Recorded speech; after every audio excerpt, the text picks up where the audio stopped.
अस्सलाम वालेकुम। तो चले आज जो है तो भिंडियाँ बनाते हैं, ड्राई और फ्राई भिंडी मसाले वाली। तो इसके लिए सबसे पहले हम ऑयल लेंगे।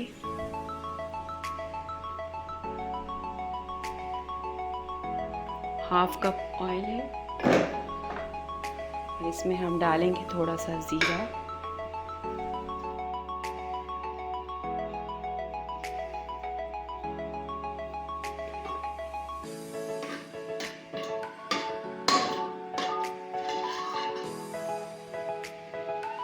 ज़रा सा भूनने के बाद हम डालेंगे भिंडियाँ।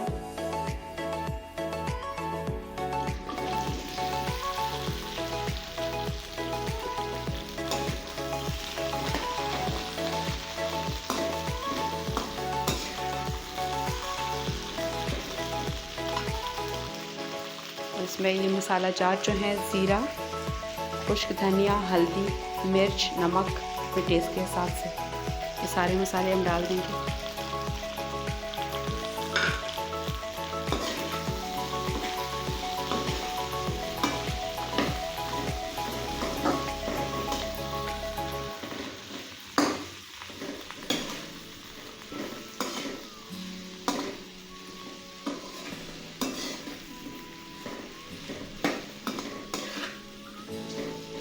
अब इसको हम अच्छे तरीके से जो है भूनेंगे।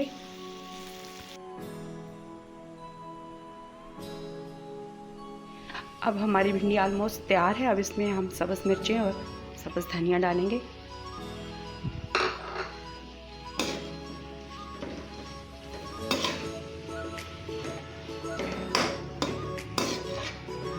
अब इसको 3 से 4 मिनट भूनेंगे और ये फिर बिल्कुल तैयार है।